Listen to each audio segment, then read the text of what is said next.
Seorang pendaki yang tertarik dengan Gunung Dempo menceritakan kisah Nila, sahabatnya, yang menghadapi misteri di puncak gunung itu.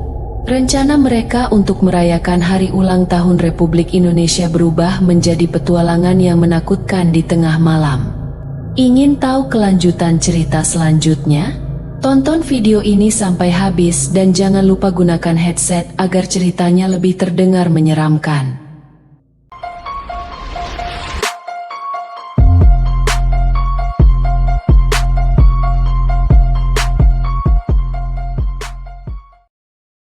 Namaku Sarah, dan kali ini aku akan berbagi pengalaman mendaki Gunung Dempo, sebuah gunung di Sumatera Selatan yang tak setenar gunung-gunung di Jawa.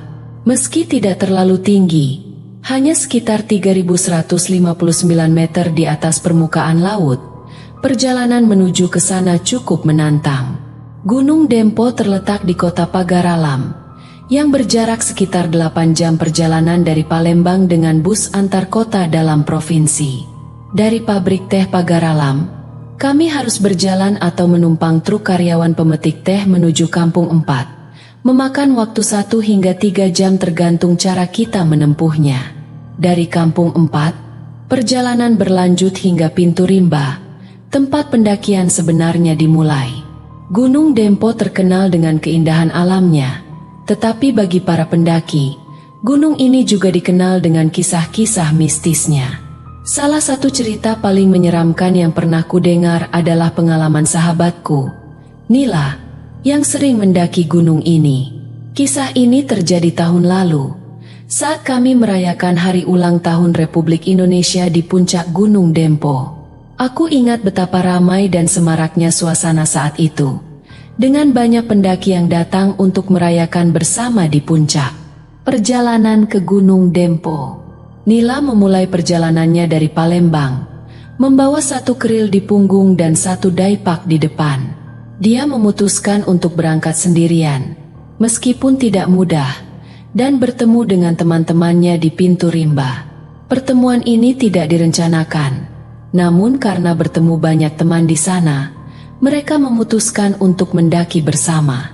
Kelompok pendakian ini sebagian besar terdiri dari pria, dan Nila, yang dikenal rajin dan pandai memasak, menjadi anggota yang sangat dihargai. Pendakian dimulai dengan semangat tinggi, melewati hutan lebat dan jalur yang menantang. Kami berencana beristirahat di shelter 1 sebelum melanjutkan ke shelter 2 dan akhirnya ke puncak. Shelter 1 dan 2 adalah titik peristirahatan yang penting bagi para pendaki, dengan pelataran yang berada di antara puncak Dempo dan puncak Merapi. Rencana awal mereka adalah berkemah di shelter 1, karena shelter 2 dikenal lebih angker dan sering terlihat penampakan. Namun, karena teman-temannya ingin berkemah di shelter 2, Nila mengikuti mereka. Hujan mengguyur perjalanan mereka ke shelter 2, membuat jalur semakin licin dan sulit dilalui. Sesampai di sana, mereka segera memasang tenda. Sayangnya, tenda yang dibawa Nila bocor dan tidak bisa digunakan, sehingga ia harus menumpang di tenda Agus dan kawan-kawan, yang harus memuat 6 orang dalam tenda 5 orang. Malam di shelter 2. Malam pun tiba, dengan udara dingin yang menusuk-nusuk. Karena posisi duduk yang tidak nyaman, Nila sulit untuk memejamkan mata.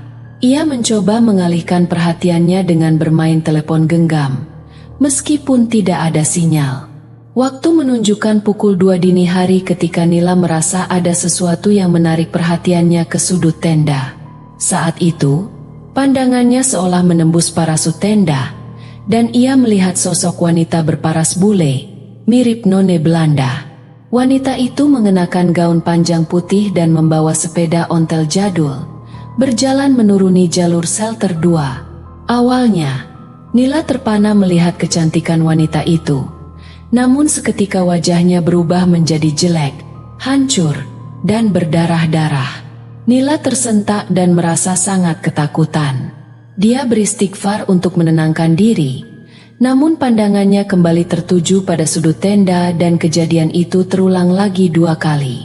Nila benar-benar merasa ngeri, namun mencoba memejamkan mata dan memaksakan diri untuk tidur. Pagi yang mencekam. Pagi harinya, Nila terbangun dengan perasaan lega mendengar aktivitas pendaki lain di luar tenda. Meski rasa takut masih menyelimuti, ia melanjutkan pendakian ke puncak Gunung Dempo dan puncak Merapi. Namun, pengalaman malam itu tetap menghantuinya, sebuah kenangan yang tak akan pernah terlupakan. Namun, cerita ini belum berakhir di situ. Saat Nila turun dari gunung, ia menemukan sebuah buku harian yang sudah usang di dalam sebuah goa kecil dekat jalur pendakian. Buku itu berisi catatan dari seorang pendaki yang hilang bertahun-tahun lalu, menceritakan pengalaman serupa tentang sosok none Belanda. Tulisan terakhir dalam buku itu berbunyi, "Jangan lihat ke sudut tenda di malam hari, dia akan datang lagi." Kembali ke kota. Setelah kembali ke kota, Nila tidak bisa menghilangkan perasaan bahwa sesuatu atau seseorang mengikutinya. Ia mulai mendengar suara sepeda ontel di malam hari, meskipun tidak ada apapun di luar.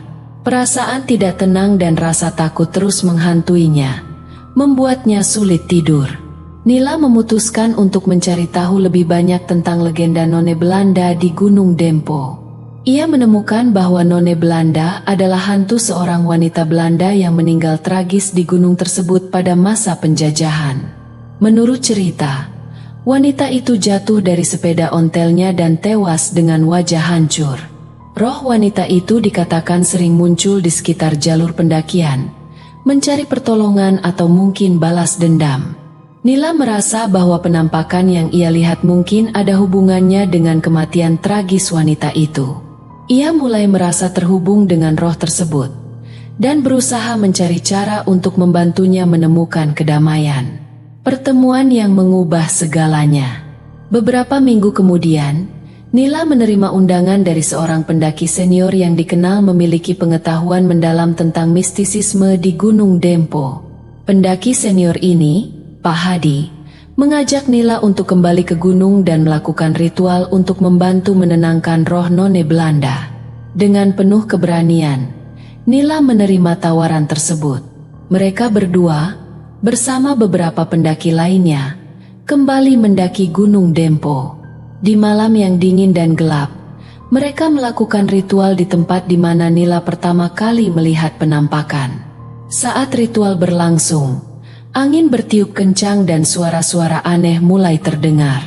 Tiba-tiba, sosok none Belanda muncul di hadapan mereka. Namun kali ini wajahnya tidak hancur. Wanita itu menatap Nila dengan tatapan penuh duka dan kesedihan. Pak Hadi memimpin doa dan memohon agar roh wanita itu menemukan kedamaian. Setelah beberapa saat, sosok none Belanda perlahan menghilang, meninggalkan perasaan tenang dan damai di hati Nila dan yang lainnya. Akhir dari perjalanan.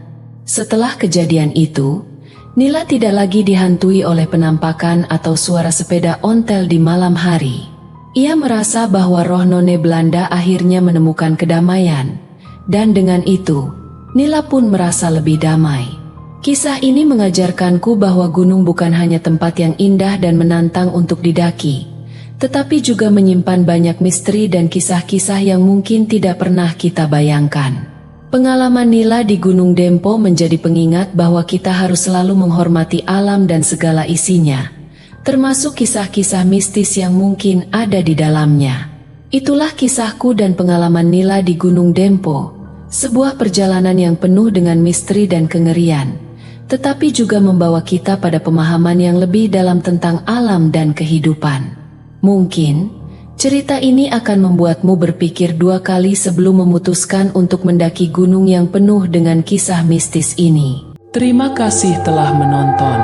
Like and subscribe dan tekan lonceng notifikasi.